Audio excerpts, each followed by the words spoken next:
Hey everybody, Josh on that sax here. I have an unboxing video of the Silverstein Works Cryo4 Alto Saxophone Ligature. Let's check it out. Now just a little background. I bought the Silverstein Carbon for my alto setup about a year ago, specifically for jazz, but what I noticed is that I was moving that ligature onto every setup, every mouthpiece, whether it was pop, funk, fusion, jazz, or classical. It seems to mimic the leather hybrid that I love, like the Versa X on my classical setup, really well. While not being finicky when I'm switching it to different mouthpieces, it's just a versatile ligature. And for $150, it better be a versatile ligature. So I had to see if the upgraded version is just as good, if not better.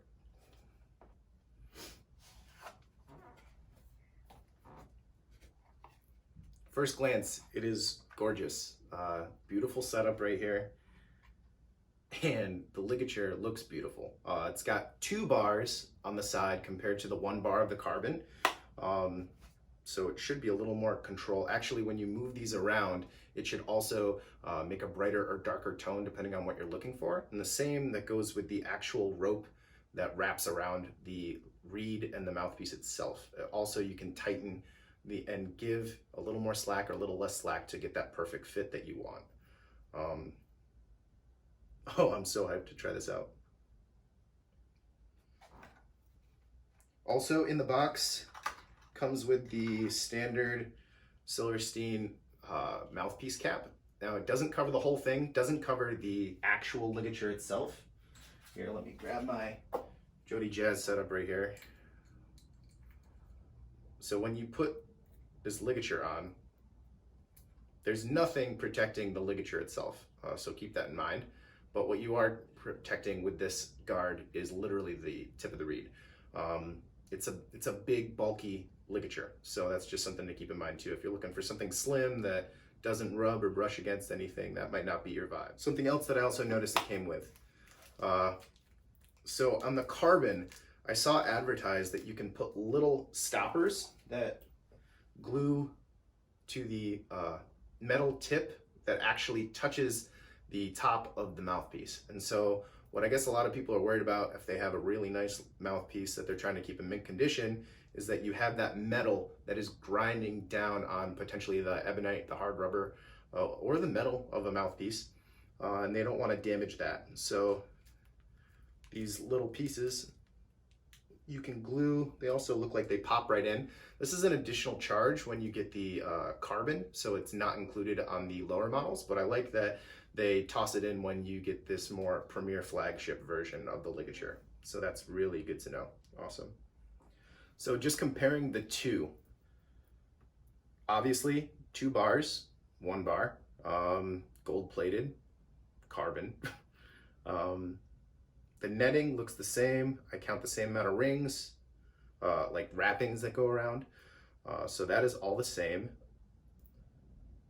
Yeah. Can't wait to play test it. Let's see what happens. At first glance, I just want to point out, it feels like it's rigid and stuck in place. But what actually happens is over time, it starts to form kind of like a memory to the mouthpiece, which is one of the reasons I was looking at just getting a second Carbon Silverstein ligature, because going between the Jody and the Concept, it's just one is round or bigger, has a larger bore circumference than the other.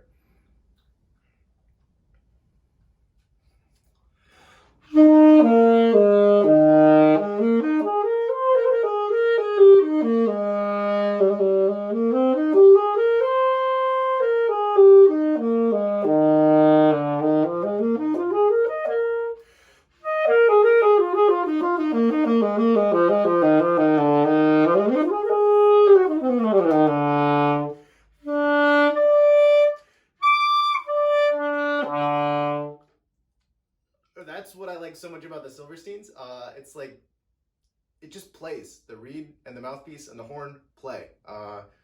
It doesn't feel like I'm putting on this new contraption that I need to spend time with, which is awesome. It's so cool. Like, why don't all ligatures do that?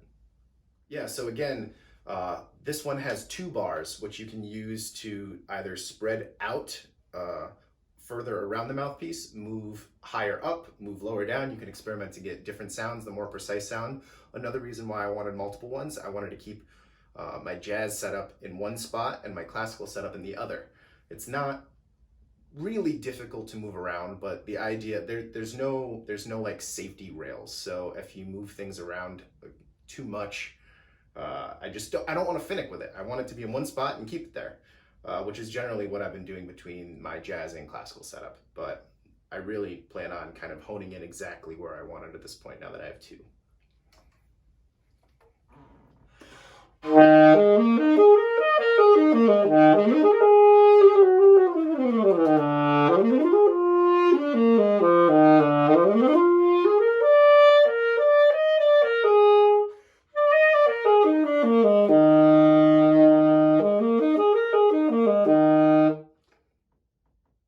It feels good. It feels great.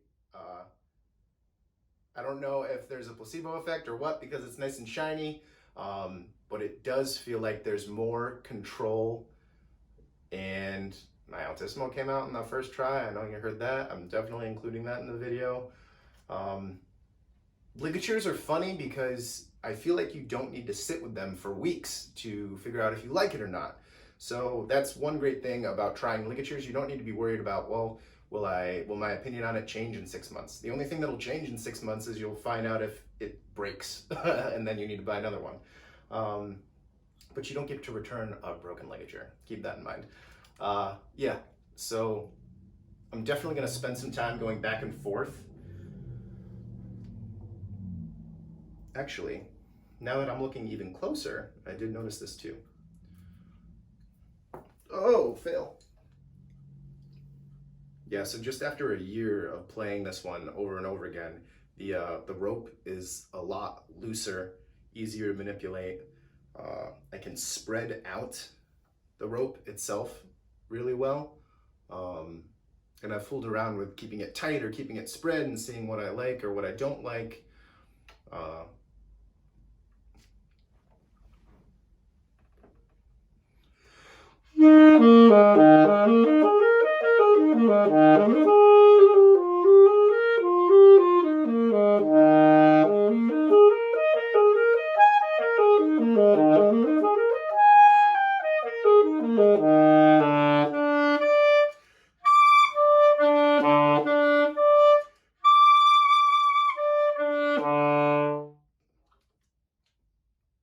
It felt when I hit the B on my altissimo B that it was moving all over the place.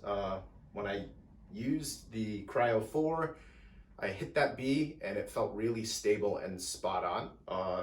I don't know if that was real or not real, but that was the biggest thing when I just swapped back and forth between these two. Yeah, so essentially they are really similar. What you're getting is that second bar on each side, which you can use to customize the sound and the security on the mouthpiece. I definitely want to keep messing around with it and seeing what I think and how I feel about it.